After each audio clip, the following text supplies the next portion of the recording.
tadi dari ada 2 tim yang udah kita bahas dari papan atas klasemen, kita sekarang pindah ke Arsenal yang kemarin mengalami kekalahan di saat lagi nikmat-nikmatnya lagi ada di puncak klasemen. Walaupun dari sisi permainan kemarin cukup mendominasi, tapi akhirnya lawan Aston Villa yang juga dalam 5 pertandingan terakhir juga lagi cukup bagus. Kemarin bisa keganjal coach. Tapi jangan coach dulu deh. Lu deh Mas Aryo dulu. Mas Aryo gimana dari dia pasti akan ngomong panjang nih kalau ngomong Arsenal menggebu-gebu. Di luar kontroversinya. Ya udah, gue makan dulu. Kemarin apakah lu Silakan, setuju cuman dari efektivitas Arsenal kemarin jelek?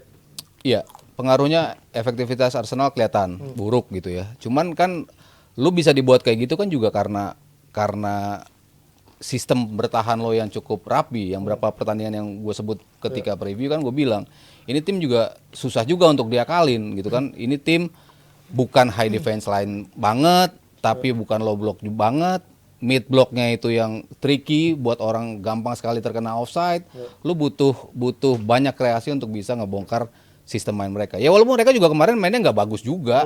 Kemarin Aston Villa mainnya nggak bagus, peluangnya juga nggak banyak. Cuman kan ini it matters. Ketika lo dapat peluang, lo bisa maksimalin. Ya udah, itu cukup buat Aston Villa dan mereka bisa ngeliatin itu. Dan mereka dirampok. Nah, ini kalau ngomongin soal rampok-merampok, apa nih? Nah, itu sebelum coach lagi, Mas Aryo dulu dong. Lo kan pakarnya dalam urusan tangan di atas, tangan di bawah. Kan gue selalu bilang, Ji, ini akan ada terus sepanjang musim. Karena Premier League-nya udah ngambil stand seperti itu. Premier League-nya udah ngambil peran wasit, punya subjektivitas tertinggi, on field decision itu akan selalu dimainkan. Apakah ini kan dua orang yang yang beda. Aku aslinya ada 2 loh. Dua orang yang berbeda sama-sama kena handsball, tapi kalau yang satu nggak kena, yang satu dibilang handsball. Itu kan yang gua nggak tahu wasit kan seperti apa. Cuman kan ya Kalau dari point of view lo kemarin lihatnya itu handsball Havertz atau enggak? Kalau Havertznya handsball, tapi kalau yang si Matty Cash-nya ya 50-50 lah. Ya kalau 50-50 jatuhnya ke Apaan 50-50? nggak Jelas handball, men. Ya iya, cuman kan gue bilang handsball is a handsball, tapi apakah cukup untuk menjadi penalti? Itu kan yang selalu diberdebatkan. Kan lu nggak bisa bilang handsball ya pasti handsball. Parameternya apa? Handball is handball, apakah cukup? Hands is hands, titik. Lah memang hands pasti hands, ya pasti hands, orang kena tangan. Cuman apakah handsball itu menjadi sebuah parameternya apa dong kalau gitu? Ya itu wasit kan gue bilang.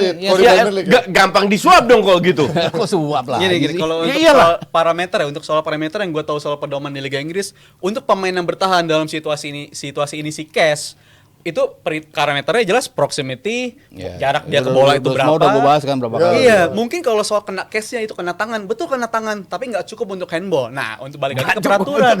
Nggak cukup untuk penalti. Nggak cukup untuk penalti, sorry. Untuk penalti, untuk bagi tim yang nyerang dalam situasi ini si Havertz, nggak perlu dia direct menciptakan gol, tapi tim yang lagi build up pun, kalau ada lagi build up itu kena tangan pemain, itu bakal dibatalin. Dan itu emang peraturannya, dan gue udah ngeliat ini sering banget terjadi gitu.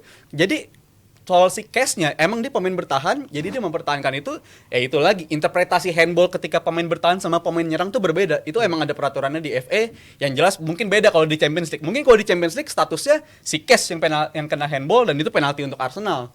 Kalau di Champions League, tapi karena di Premier League. Yang jadi masalah kan sekarang, pada saat lu memberikan subjektivitas terhadap wasit, lu membuka ruang lebar untuk hengki-pengki. Enggak lah, untuk kan mereka ada guidance-nya. Untuk subjektivivitas mereka kan selalu ada guidance. Every week kita lihat kontroversi. Apakah ada guidance sebagai parameter untuk menjustifikasi keputusan wasit?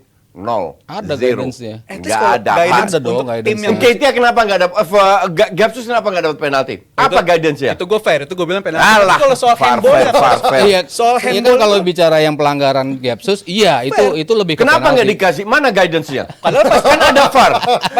Wasit yang bullshit lah yang dia ngomongin di sini. Nah, ini kan kita bicara yang handsball. Kalau handsball itu yang guidance-nya paling ruwet kan urusan handsball. Yang berapa kali kan urusan handsball. Maka dari itu gue bilang kenapa dipersulit, kenapa dikasih ruang wasit untuk berpikir, padahal wasit Inggris nggak IQ-nya jeblok, disuruh mikir. Nah ini yang terjadi tiap minggu. Padahal kan kalau soal challenge si Douglas Luiz ke Gabriel Jesus kan terjadi juga. Bahkan di match Liverpool lawan si Palace ketika Kwanza itu nyapu kena kaki itu jadi penalti. Padahal itu lebih parah si tackle si Douglas Luiz. Ya kenapa nggak dikasih penalti? Interpretasi wasit. Tapi balik lagi kita ke handballnya sekarang. Kalau soal handball kan juga terjadi di pertandingan Bournemouth lawan MU. Pemainnya nggak bisa menghindar tuh pas gol 4-0 yang seharusnya 4-0, tapi karena pemainnya nggak bisa ngindar sama sekali. Dikasih juga kan? Nggak dikasih handball. Karena kalau untuk Nggak. pemain yang nyerang, mau dia build up Bukan, atau gol langsung keempat itu dianulir karena handsball. Iya. Ya itu maksudnya. Iya, itu kan handsball. Iya. Handball. Nggak Ya, dibatalin, itu terjadi ke dibatalin. gol Ya itu Havertz juga. dianggap itu handsball kan? Iya. Kenapa Matty Cash nggak dianggap handsball? Karena dia pemain yang bertahan, coach. Tapi kalau Ya untuk pemain yang elah, nyerang, apa hubungannya?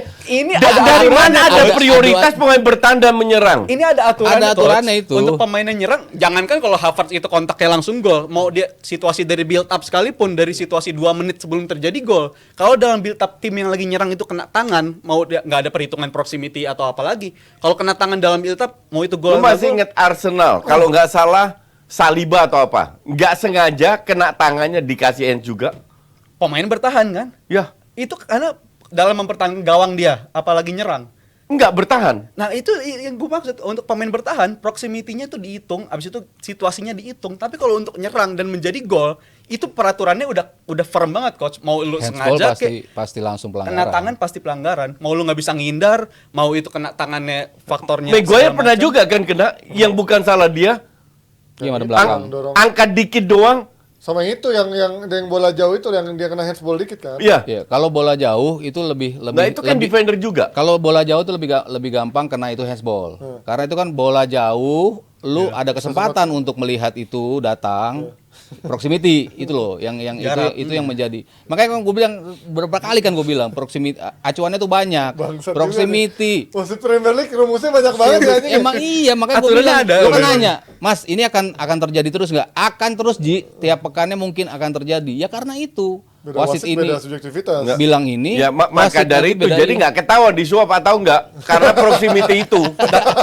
Gue tambahin, ini nggak cuma di Premier League, tapi emang kalau Premier League soal faktor yang mencetak gol itu di UEFA juga dipakai. Liverpool ketika lawan Toulouse itu si McAllister handballnya udah jauh banget, udah lewat Iya, semenit. sebelum gol. Iya, tapi karena di faktor di review sama VAR di dalam build up itu dia kontrol bola. Dia di kena garis tengah tangan. lagi. Garis Iya. tengah lagi, jauh Ini banget. kan kalau faktor pemain bertahan kan beda penilaiannya. Kalau kena badan dulu, kena tangan, boleh nggak handball karena penilaiannya gitu peraturannya. Enggak, tahun ini sekarang handball. Handball. Tapi kan kalau di UEFA juga kadang Di imbauan UEFA itu handball sekarang tahun makanya terjadi di Newcastle kan Iya. ketika Newcastle lawan PSG. Tapi kalau untuk kekeh dari tim yang nyerang dan tiba-tiba dia mereka bisa menciptakan gol, itu handball, nggak ada urusan perkara lain. Jadi peraturannya gue rasa udah cukup fair sih. Udah cukup jelas juga ini. Ya kalau fair. Havertz kemarin. Peraturan tidak fair karena lu membedakan antara penyerang dan bertahan. Itu yang seolah-olah pemain bertahan mendapatkan prioritas. Fairnya apa? Karena berkontribusi terhadap terjadinya gol, coach. Itu yang jadi pertimbangan dan itu peraturan umurnya udah 3 tahun 4 tahun sejak ada VAR juga peraturannya udah begini. Enggak, karena peraturan tidak mengikuti peraturan UEFA, terjadilah banyak ruang untuk diskusi. Pada saat terjadi ruang diskusi, yang dirugikan siapa? Timnya. Karena tim nggak bisa putar balik hasil. Wasitnya kalau bikin kesalahan dan itu terjadi tiap minggu, nggak ada sanksi. Justru UEFA tuh diminta untuk lebih lentur loh. Manusiawi. Iya, justru dihimbau Humanis. di musim ini, di musim depan yang biasa otomatis handball itu justru nggak akan otomatis. Itu mereka diminta untuk lebih lentur. Yang minta siapa?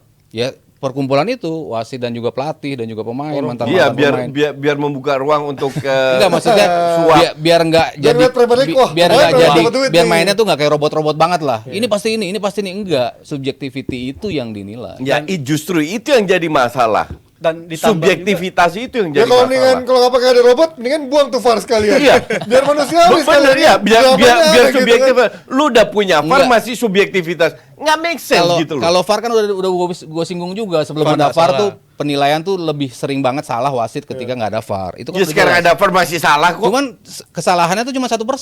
Sebelum ada VAR 7% kesalahannya. 1%, kalau timnya itu aja yang disalahin ya sama aja. Ya Jadi enggak lah, tanpa semua maksud kenal lah. tendensius ke arah Arsenal ya, tapi emang itu peraturannya. Tapi kalau tadi coach pembelaannya ketika pemain yang di Champions League kena badan habis itu kena tangan itu faktor harus pakem gol, faktornya itu harus dihukum. Ini kan buktinya wasit VAR di pertandingan PSG lawan Newcastle tuh diliburkan dalam satu match day. Ini menandakan ada error dalam pengaplikasian VAR dari wasitnya yang kontrol itu. Jadi gua ngerasa untuk aturan ini ya fair. Bola emang kena tangan Cash, tapi karena dia nggak bisa menghindar, situasinya jaraknya kayak gitu. Nah, Mantul ke terus Havertz bisa menghindar gitu. itu dia aturannya Satu emang back, emang satu penyerang. satu back satu penyerang. Havertz Iya, mau nggak- menghindar nggak mau make enggak. sense. Emang ini peraturannya emang gue juga dengernya juga agak-agak Makin agak diomongin aneh. makin kompleks ini emang aturannya ya. Makin diomongin. Cuman ini di luar ini Ya, kontroversi. kalau Arsenal bisa cetak gol kan harusnya menang lah. Kenapa nggak bisa Makanya cetak dia- gol? Iya biasanya gitu. Makanya PR-nya adalah emang mencari Lu striker cetak kan. gol lebih banyak, you win the game. Itu aturannya. Sekarang itu. nggak kejadian tapi. Tapi kan coach sekarang kalau ngeliat dari gaya mainnya Arsenal, praktis yang punya supply bola juga nggak begitu banyak. Odegaard sama Saka doang kan. Ya. Kalau ada striker Ya Martinelli masuk lah. gitu, kalau ada striker masuk lu yakin supply-nya akan datang dengan sendirinya gitu karena Ya kemarin karena tuh juga- striker Arsenal nggak bisa cetak gol. karena gue lihat Iya, iya. Gavsus aja juga nggak dapat supply cukup banyak gitu kan. Dia Ya, harus bekerja ya dan ekstra tidak. justru. Mungkin harus sedikit dirubah lah kasarnya begitu. Gapsus bisa main dari kiri juga kan. Martinelli kan sering nggak kelihatan juga. Jadi at least Arteta punya opsi lah. Dan gue yakin yang gol setengah-setengah yang kemarin nggak masuk Devan kotak penalti ya. itu harusnya masuk kalau ada striker, entah itu Osimhen, Vlahovic, entar siapalah. Dan gue dikit aja soal Arsenal, mungkin ini sih kalau gue ngeliat Arsenal untuk pertandingan Luton contohnya. Odegaard itu biasa kalau udah dari awal jelek sampai akhir juga jelek-jelek juga kayak lawan Aston Villa. Iya, Tapi lawan Luton kan dia awalnya jelek, makin akhirnya tadi bisa jadi pembeda tuh ngasih assist ke Rice. Tapi majority of the game dari Arsenal musim ini ketika Odegaard udah nggak kelihatan dari awal, sepanjang game dia justru cenderung nggak kelihatan. Nggak gua ngeliat- masalah, nggak kalau lu bicara itu Arsenal nggak mungkin sampai musim lalu sebelum match ini 15 pertandingan berada di papan atas, ngerti nggak? Karena banyak pemain yang bisa cetak gol dan Subur. lu bener, cuman nggak terlalu tergantung sama Atau orang. yang tergantung Sama gaya- adalah efektivitas. Iya, sama Odegaard kan sekarang lebih ke belakang kalau kita lihat mainnya kan. Jemput. Havertz yang lebih disuruh maju Iya, ke depan. Sebetulnya itu kan sebuah sistem yang Sistemnya oke. buat ngakomodir si Havertz lebih oke, ternyata butuh Odegaard agak turun Iya. dan itu udah jalan di tengahnya udah jalan. Ya, ini sama kayak Baliknya MU. memang depan, masalahnya memang depan. McTominay maju, Bruno turun, goblok kalah. Gini, gue itu kritik Arteta sampai detik ini bukan karena sistem bermainnya. Pilihan pemain. Pilihan pemain, Iya, pembelian pemain. dari musim Dan lalu. gue baru find out, Ji, dari media yang terpercaya, bukan media Inggris, bahwa Edu itu ngaku, Edu ya, yang nego yang bayar pemain itu kan Edu, Iya, iya. bukan Arteta. Direktur. Arteta gue pengen pemain A, B, C, yang nego dan itu kan Edu. Jadi Edu juga harus setuju dong. Iya. Jadi Edu itu bekerja sama dengan sebuah perusahaan statistik namanya Stats DNA. Oke. Dan bahkan dia bilang, gue sangat puas dengan kerjasama ini, makanya gue akan teruskan. Iya. Itulah pembelian Fabio Vieira. Kiwior, Pablo Vieira, Fabio Vieira. pertahankan Nketiah, beli Ramsdale, beli Ben White. Nah, kalau lu merasa bahwa data bisa udah terbukti bahwa lu gagal. Tapi kalau data ya, gue mungkin agak Liverpool gagal dengan beli pemain mudanya, bukan yang mahal ya. Iya. Yang muda-muda gagal karena yang mahal itu kemauan Klopp semua. kalau data Wenger dari dulu pakai data loh. Beda. Wenger juga ngeliat. Pembelian Nggak hanya pakai data. Penyaringan pertama dia itu pakai data. Oh iya. Sepatu pemainnya tuh yang Adidas tuh dipakein Mikoc tuh zaman dulu tuh. Iya. Dan itu Tapi- bisa ngukur tapi data. Wenger ngeliat dan kita tahu juga 5 tahun terakhir Wenger flop Iya, banget. akhirnya itu Ya, flop. oke. Jadi kalau lu hanya beli pemain berdasarkan data, maka dari itu feeling gue kenapa Edu beli Inter Mudryk Data. berdasarkan data. Data speed doang ini. Inter Mudryk loh. Kalau itu Chelsea nggak datang, Mudryk udah main di Arsenal loh itu. 60-70 juta ditawarkan. Beruntung lah ada Chelsea kan, Iya. berarti kan. Mungkin datanya yang kebaca cuma speed. Iya. Yang lainnya nggak ada gitu. Chelsea kan ngelihat, oh Arsenal udah beli, Arsenal based on data nih. Iya. Jadi pasti pemain bagus. Oke, gue naikin 20 juta. Iya. Ya mau Kan how stupid Adio zaman sekarang masih ngandelin data gitu loh. poster boy kan, rambutnya kan kayak Nick Carter belakangnya gitu kan. Nah, makanya gue sampai sekarang gue nggak percaya dengan Arteta Edu tuh ya karena itu terlalu baik main data. Lu buktikan aja.